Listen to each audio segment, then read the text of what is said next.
The U.S. is in a recession. The economy contracted for a second straight quarter.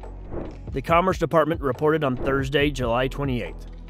This comes a day after the Federal Reserve raised interest rates by 0.75 percentage points.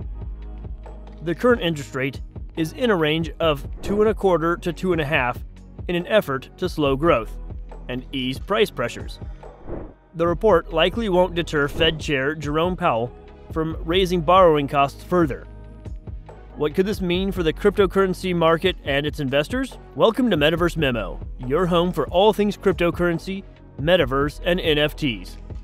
If you enjoy learning about Web3, then make sure to smash that like button, subscribe, and hit the notification bell so that you never miss a new post. With that said, let's get back to the video. The Fed is of the opinion that they are currently adding hundreds of thousands of jobs. So, how can there be a recession?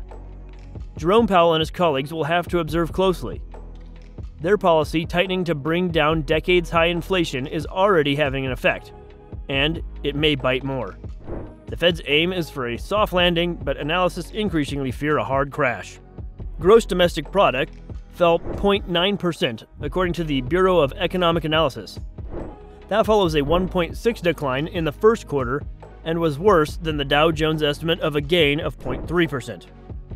A second straight negative GDP reading supports a long-held basic view of recession. But every dark cloud has a silver lining. Markets reacted little to the news. Stocks opened slightly lower than usual. Only government bond yields declined, with the biggest drops at the shorter duration end of the curve.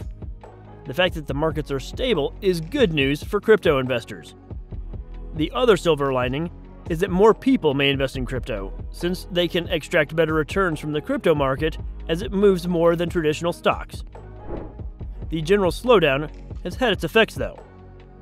Business spending slipped 0.1% on an annualized basis. This has been driven by a slump in spending on structures by every industry except mining and drilling. The industry that remains busy putting up rigs to get more oil from the ground as energy prices soared. Big American corporations have been affected too. Google reported weaker than expected earnings and revenue for the second quarter. Revenue growth slowed to 13% in quarter two from 62% a year earlier. This was when the company was benefiting from the post-pandemic reopening and consumer spending was on the rise. Advertising revenue increased just 12% to $56.3 billion. Marketers reeled in their spending to manage inflationary pressures. The most notable deceleration is in the YouTube division.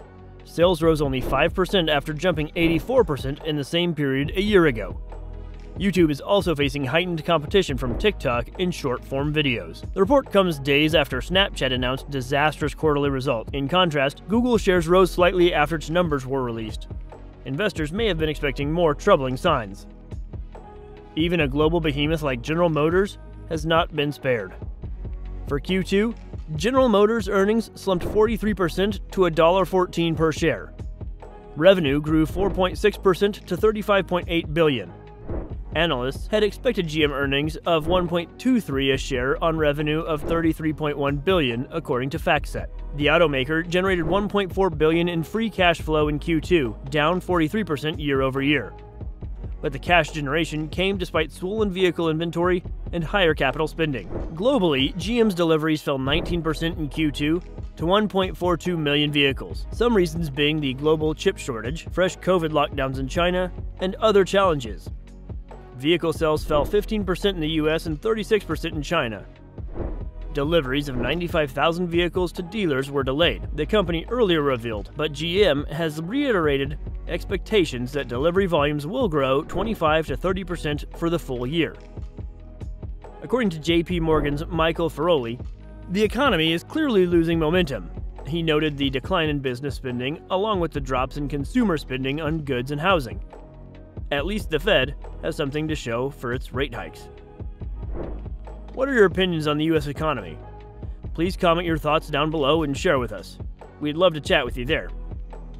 If you're interested in learning more about crypto, metaverse, and NFTs, make sure to obliterate that like button and subscribe. Thank you for watching Metaverse Memo. Until next time.